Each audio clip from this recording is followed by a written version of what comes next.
Good afternoon and welcome back. I'm Marcus Peter. What is happening to our world? Why have we gone, quite frankly, insane?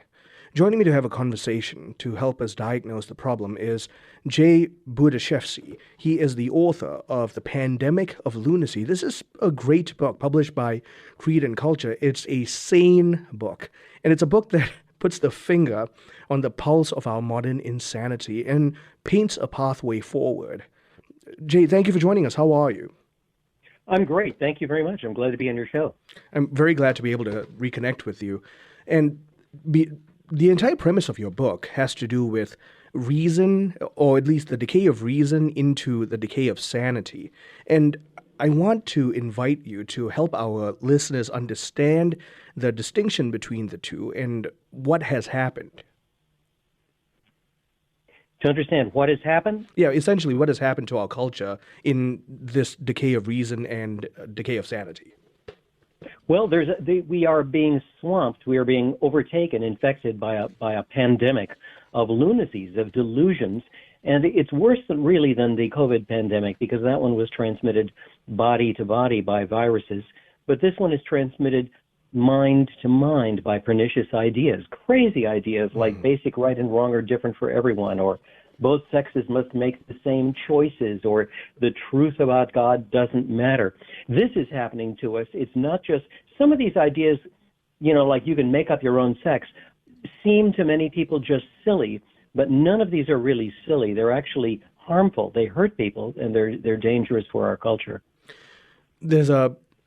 What you just highlighted also shows that modern man seems to have forgotten that ideas have consequences. Somewhere along the line, we seem to have forgotten that. Can you diagnose that issue for us and help us re-understand the fact that ideas, social ideas, really have drastic and dangerous consequences? In order to say that ideas don't have consequences, you would have to believe that your ideas have no connection with the world. and a lot of people really do think that. They think that whatever I believe makes it so, that I don't have any constraint from the shape of reality. Thomas Aquinas the great saint, made the point long ago that God's mind makes reality because he's the creator. Our minds have to reflect reality because we're created beings. We can't create it. We can't think of a dog with wings and there will be a dog with wings. We have to observe what is out there, and that includes observing the truth about ourselves, observing the truth about right and wrong, observing the truth about men and women, and all of this kind of thing. This is connected with the idea that each person has his own nature, each person has his own reality. Ultimately, a lot of people think that we can create the world and usurp the place of God. That's what it amounts to. One of the things you point out very early in your book, too, is the fact that it's easy for us who try to grapple with reality as it is to see others revolt against reality and think that all of them are grifters. But what you point out is some people really have undergone a kind of complete self-deception. They believe the lies that they're putting forth. Yes, that's right. I think that some self-deceptions, it's impossible to believe them all the way down. Mm-hmm. If you tell yourself, as I once did tell myself, that there's no difference between good and evil because we really just make them up, all deep down you really know that you're lying to yourself, but you tell yourself that you're not, and you try not to think about it. There is something interesting. Even when people tell a lie, a known lie, their conscience will at some level bother them. And in order to justify the lie to themselves, they have to try to convince themselves that it's true, or try to convince themselves at least that they believe that it's true. And even the grifters fall into that trap. After a while, they buy into their own grift. They lose track of what's true and false anymore. Doctor, when you were a kid, I'm sure I did this. I'm sure that there were times when Mom said, don't go in there and have any cookies because we're about to have any dinner. And, you sneak in there and you're rattling around with a cookie jar, and Mom says, what are you doing in there? I hear noise. And he says, oh, I'm not doing anything, Mom, but I hear the cookie jar. No, no, Mom, it's just a dog with his supper dish. No, no, we don't have a dog. Well, you have to tell one lie to cover up another lie, Mm-hmm. and then another lie to cover up that lie, and another lie to cover up that lie until you don't know whether you're coming and going. And that happens when we deceive ourselves too. We tell one lie to ourselves to cover up another lie. It's a vicious circle. And that vicious circle creates a kind of mental domino effect. And that's why you point out, again, early on in your book, that the mind that willingly accepts one bad idea becomes susceptible to other bad ideas, even if they don't logically follow. Can you share with us how that happens? Yes, the universe that God created is, you might say that it's tightly knit together. If you try to pull any thread loose, it's like pulling on a yarn in a shirt. The whole thing begins to come unraveled. So that when you lie to yourself about one thing, it's going to be very hard to keep your mind straight about other things. It's like the cookie jar problem again. In order to tell a lie about whether he's been in the cookie jar, he has to tell a lie about the dog. Well, it's like that for us too. In order to tell a lie about the nature of men and women, we have to deny that creation is ordered as God intended it to be. We have to deny that there is such a thing as human nature. We have to deny that, or we have to say that each person has his own nature, or some such nonsense as that. One thing leads to another. Now, I won't say that if you buy into any single one of these fallacies, these lunacies, you're going to believe them all, but there is this connection between them, so that it isn't as though I can have my favorite lunacy and then everything will be okay because I'll be sane in every other department of life. The world is not like that. I'm laughing at the reality of it, but there really is also a kind of sobering call behind this, because like you mentioned, that definition of the favorite lunacy, there's a natural consequence to it, and horrible ideas have horrible consequences. But can you also share about how some bad ideas seem to have attractive consequences, and that's why it's problematic? Yes, one of our lunacies today. Disordered sex, of course, has bad consequences. If you have sex outside of marriage, if you divorce and divorce and divorce, this is going to hurt the kids. It's going to hurt you. Sometimes we convince ourselves that that isn't true because we're able to push the bad consequences off onto the next generation. Or sometimes the bad consequences happen to us. Somebody wonders, why can't I feel close to a woman anymore? Well, it's because you've reduced yourself to just a copulating machine. We try to we close our eyes to the consequences that are happening. Now, the interesting thing, there was a T.S. Eliot once remarked that we're dreaming of systems so perfect that nobody has to be good. That was the idea with the birth control pill, for instance, that we thought, well, nobody will have to be good sexually. Good and evil in the sexual realm are just arbitrary anyway, because now nobody is going to get pregnant, and there won't be any more out of wedlock pregnancies. Well, it's not true.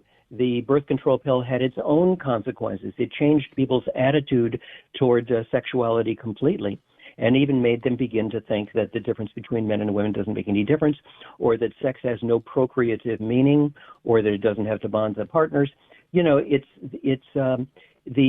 Even trying to uncouple things from their consequences has consequences. I think of it like this. Sometimes when we're thinking about these consequences, it's as though we're being chased by a traffic cop because we've sped, we've gone too fast, we've driven dangerously. Now, if you have a fairly intact conscience, you're going to feel bad, and you're going to slow down, and you're going to let yourself be pulled over by the cop, whether it's those consequences or whether it's conscience. And but if we reach a certain level of denial, instead of pulling over, we're going to speed up and try even harder to get away from the cop and commit other crimes. Turn at high velocity down a one-way street. Lean out the window and start shooting at the cop. We can shoot at our consciences too and drive ourselves further and further into lunacy. And we can shoot at the consequences, and that's where we get attempts to solve all our problems chemically. My guest is Budziszewski, and he is the author of Pandemic of Lunacy. This is a sobering, clear book about where we've come, what's going on, but also pathways forward in terms of saving society. Continuing on the other side, stay tuned. I'm Marcus Peter.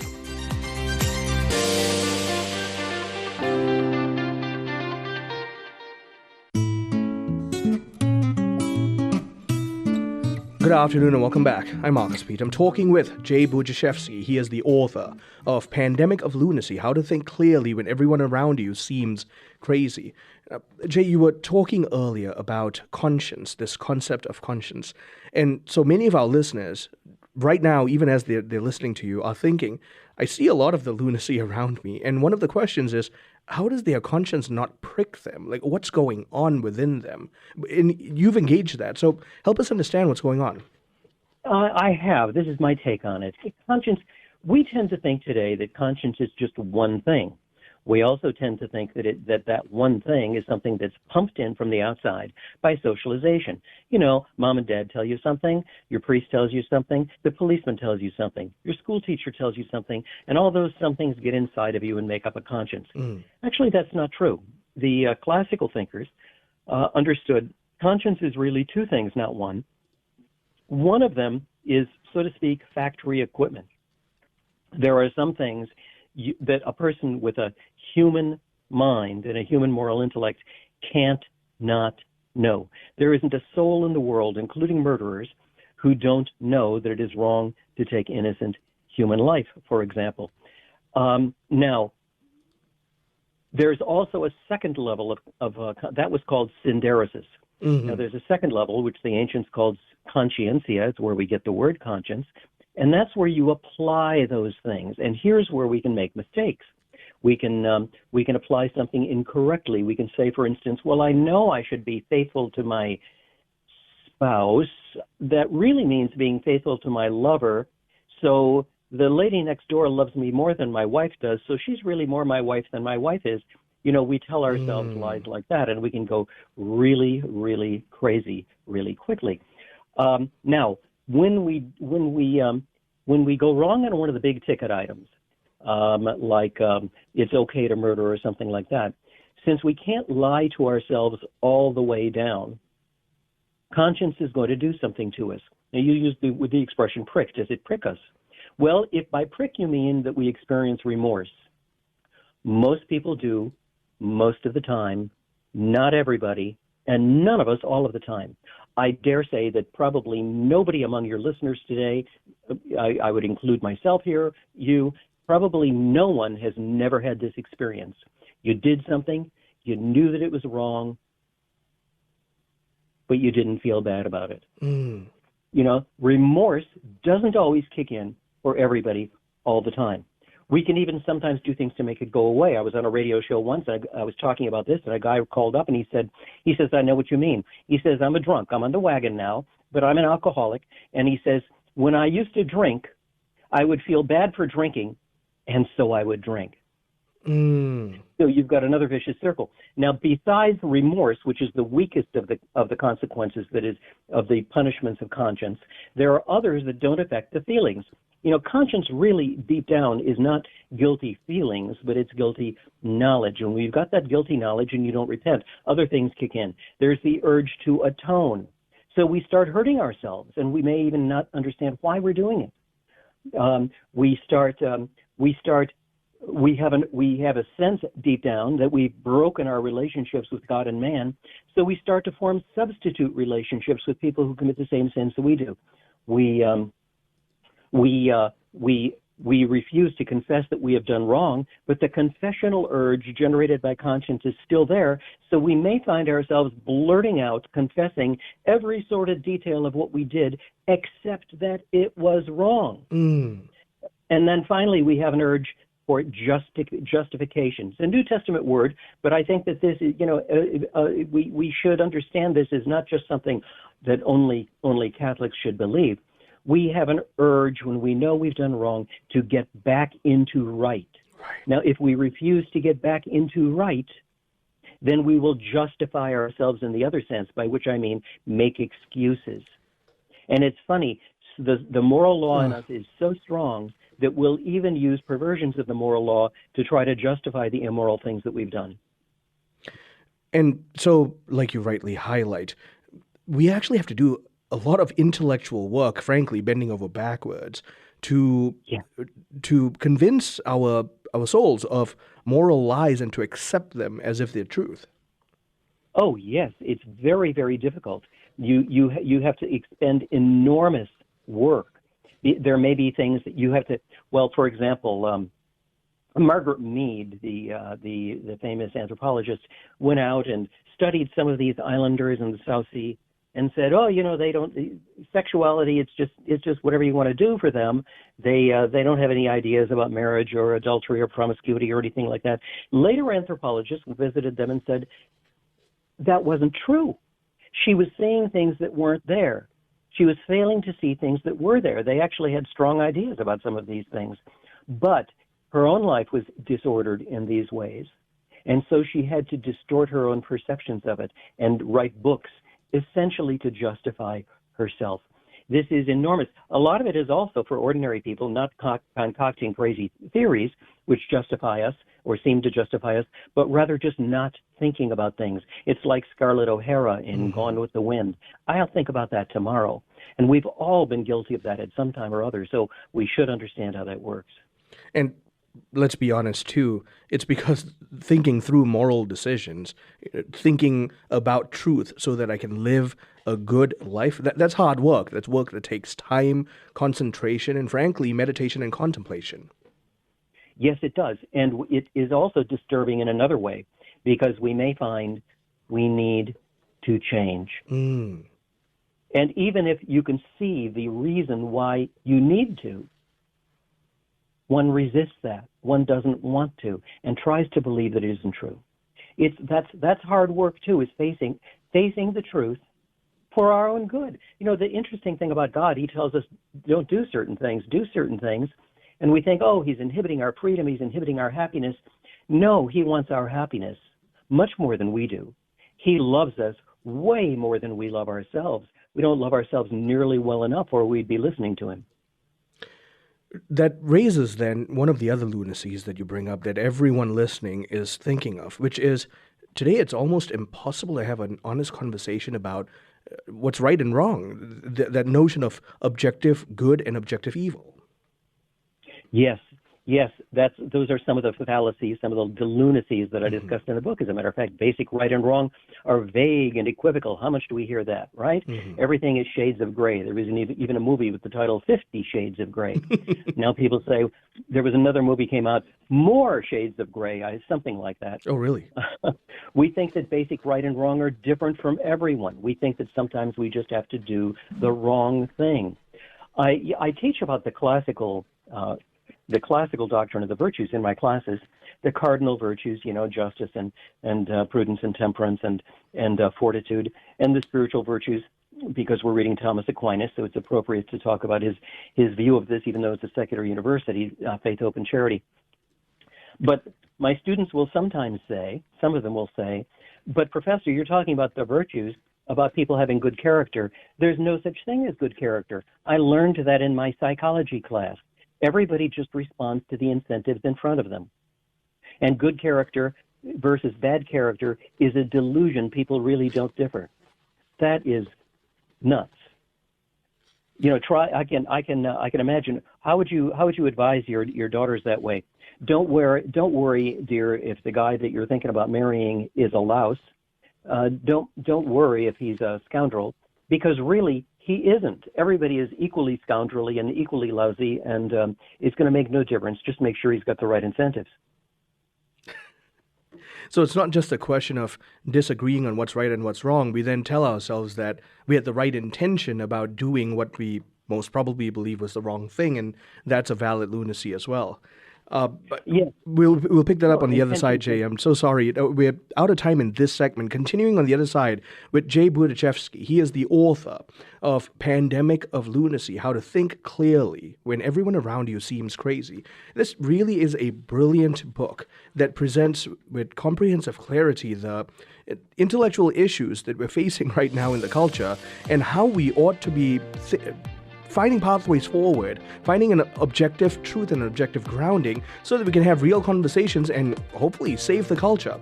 Stay tuned. I'm Marcus Peter.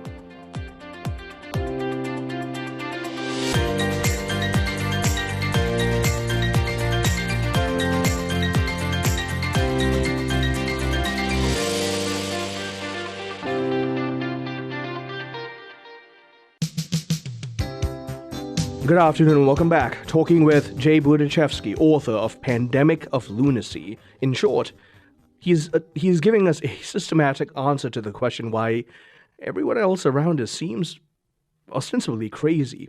So Jay, I'm sorry we got cut off at the break. I want to pick up where we left off. You were just beginning to tell us how, on the one hand, you've got a society that's vague about what's good and what's bad, what's right and what's wrong. Then on the other hand, you've got a society that's arguing for, but I had the best of intentions, without giving you a standard for what measures the best. Yes, well, intentions do have something to do with the right and wrong of an action, but they're not the only factor. An act there are some acts that are intrinsically wrong. It doesn't matter what the intention was with which you performed it. For instance, if you deliberately take innocent human life, but you murder that person because you wanted some good outcome as a result, then it's still murder. It is still wrong. Intention is a consideration. The other thing here is that in one sense of the word, everybody, whenever he does evil, has a good intention. Thomas Aquinas pointed out it is impossible to perform any act except, as he put it, under the aspect of good. The thief doesn't just think it's evil to steal, but I'm going to do it anyway. He thinks it's good. It's good because I'll feed my family. It's good because it's unjust for that guy to have more than me. It's unjust because, gee, that really looks like something I'd like to have. He's thinking that his evil is good. Our minds are wired in such a way that that's the only way we can justify evil to ourselves, is by presenting it to ourselves as good. So from that point of view, there's always a good intention. You're always intending good, but your understanding of the good is completely distorted. And therein lies the issue, because when you consider intentionality, in light of the fact that some acts, like you mentioned, are always intrinsically evil, the people who argue for intention still appeal to some standard of good. Like, I had good intentions, but that means that you have some recognition of what's actually good. Yes, usually what they do, not always, but usually what people do in this situation is they define a good intention as the intention to bring about a good result. Mm-hmm. Utilitarianism is like that, the idea that results are the only things that matter. I can do any evil thing in the book as long as it brings about a better result. The examples, philosophers like to use thought experiments. So suppose that that you could show that everybody would eat better if we killed that one man over there, and because we don't have a lot of food, and we just ate him. Well, I'm sorry, you can't. By your intention to bring about a good result, we'll all be better fed. You can't make the evil act good. There are some things that can depend. The goodness of the act may depend on the results. Is this a good time to cross the street? No, a truck is coming. It's going to flatten me. Is this a good time? Yes, because the traffic is clear. But intention can't make. But there are some acts that are intrinsically wrong, and intention can't convert them into right. Which then raises that further question. If intentions can't make an evil act right no matter how much we try, then we are effectively saying that it's a series of good acts done habitually that determines, or at least communicates, the character of an individual. The problem is, you've got a society that doesn't even acknowledge that you can have bad characters and good characters. That's right. If you say things like that, you're called judgy. That has to do with another one of the lunacies, another one of the fallacies, that we must not ever judge anything, which is a judgment, really, isn't it? I judge you to be a person without virtue because you judge that there is virtue, you bad person. It's like saying that tolerance is the only virtue there is, and tolerance means tolerating everything, which is really quite lunatic. Now, to take that a step further, then, if there's no such thing as a good character and there's no such thing as a bad character, then you've got that further problem. Well, I guess essentially everyone is a good person. So once again, we're looking at ends, but what are those ends? How does someone determine in this crazed culture what a quote-unquote good person is? We all have some common sense about this. A large part of the problem is that the mode of our education now is not to make us wise, but to make us clever. So that the first thing you do when you go to university is that you learn all kinds of theories that you learn to unplug your common sense. That's all silly. That was just stuff for children that you learned when you were growing up. You learn to unplug your common sense and plug in these other theories like utilitarianism to take their place. But we all do have some common sense. Mm-hmm. Friendship is good. Honoring your parents is good. Taking care of your children is good. Turning the wheel of the generation so that there are children is good. Worshiping God is good. Finding the truth is good. Deliberating well is good. Deliberating badly is not good. We all have some idea about this, but and oftentimes it helps. It depends on how far gone people are, but oftentimes you can remind people of what they really do know, and they're sort of shocked back into reality, and they say, oh, yeah, I guess I did know that all the time. Now, recognizing that, I want to expand the conversation from individual goodness to the concept of living in society. I was stunned when I came across your item, Lunacy 6, about the political question, that you had a student who was taught by a political science teacher that all politics is meant to be self-serving. How do we lose that concept in society? Well, it's partly from a perversion of individualism. Mm-hmm. There's a grain of truth in every one of these lunacies. In extreme individualism, the grain of truth is there is such a thing as the human person. The human person is a reality in himself made by God. The state, the community is not a person. We are. For example, if I do something good or if I do something bad, I don't say the society, the community did that using me as its tool. I say I did it. Just like in the other end, if I shoot somebody with a gun, nobody says, well, I didn't really do it. My finger is what pulled the trigger. Blame my finger. No, I am the possessor of my own deeds. I am responsible for them. Now, what that means is that collectivism is wrong. We can talk about the warmth of collectivism all we want, but it is wrong. Now, individualism gets that, but goes wild with it and goes all the way into the other direction and thinks my individual judgments, my individual good is all there is. I can't have any good in common with other people. There can be no such thing as community. And of course, that's not true. There are some things that are good for me in such a way that if I have more of them, well, look, if I might have money and I steal it, I get it by taking it away from you. There's no common good there.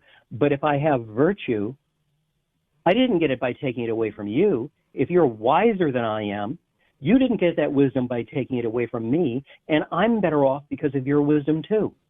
So that virtue, for example, is a common good. The security of your country against enemies is a common good too, of a different order. There's no way to protect one citizen from invasion without protecting all of the citizens from invasion. They have community in this. So even though only the individual person is an individual person and the society is not a mega person, still there are goods that we can have in common. Which brings us then, like you mentioned, this concept of the common good.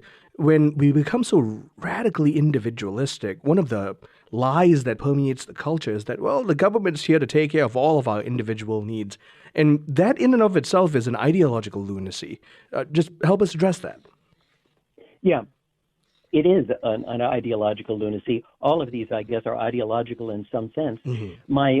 It's very interesting. I've been teaching for 45 years. When I began to teach political theory, political philosophy, my students would assume if there was a problem, well, there needs to be a law. If there was a problem, well, the government needs to do something about that. Well, that's not true. The government has a secondary, a subsidiary purpose. For instance, would you say that because children are not always raised well, the government should take over all children and abolish the institution of the family? Of course not. but the government can be a backstop in case some parents are abusing their children, for example. And even then, you try to do what's closest to the family as you can. You may have to take children away from extremely abusive parents, but you're going to try to give them to other parents instead of just putting them in a government orphanage. The purpose of government is to not take care of all of our needs, but to do those things that only government can do. One of the examples of something that only government can do is to maintain public justice. The family by itself can't maintain public justice. You and me and our friends cannot by ourselves maintain public justice. My neighborhood can't maintain public justice. The whole community is going to have to be involved in this, and with the help of public authority, which is government. After all of this conversation, we barely got through halfway of this brilliant book. Jay, I want to say thank you very much for penning this book, taking the time to talk with us. Say a word as a final exhortation to our listeners that sanity can be regained in the public sphere. It can be. There's a way to read this book, and you can say, "Oh, this is also distressing. People are just so nuts. Everything's falling apart." I think there's another way to read it. The very fact that we can understand these arguments shows that the human mind, made rational, made desiring the truth by God, cannot be wiped out. So I wrote this book. Look, I escaped many of these lunacies myself. As I mentioned before, I didn't believe that there was a good and evil. I didn't believe in God. I told myself, at least, that I didn't believe in these things. But it is possible to escape from them. It is possible for people who are confused and wondering whether they're nuts to be reassured. So we'll have to end there. My guest has been Jay Budziszewski, author of Pandemic of Lunacy. I'm Marcus Peter.